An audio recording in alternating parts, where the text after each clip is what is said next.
I know there wouldn't be a cloud in the sky if it weren't for that drone.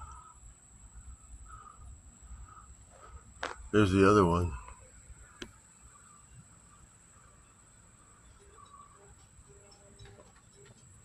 600-mile-long water vapor?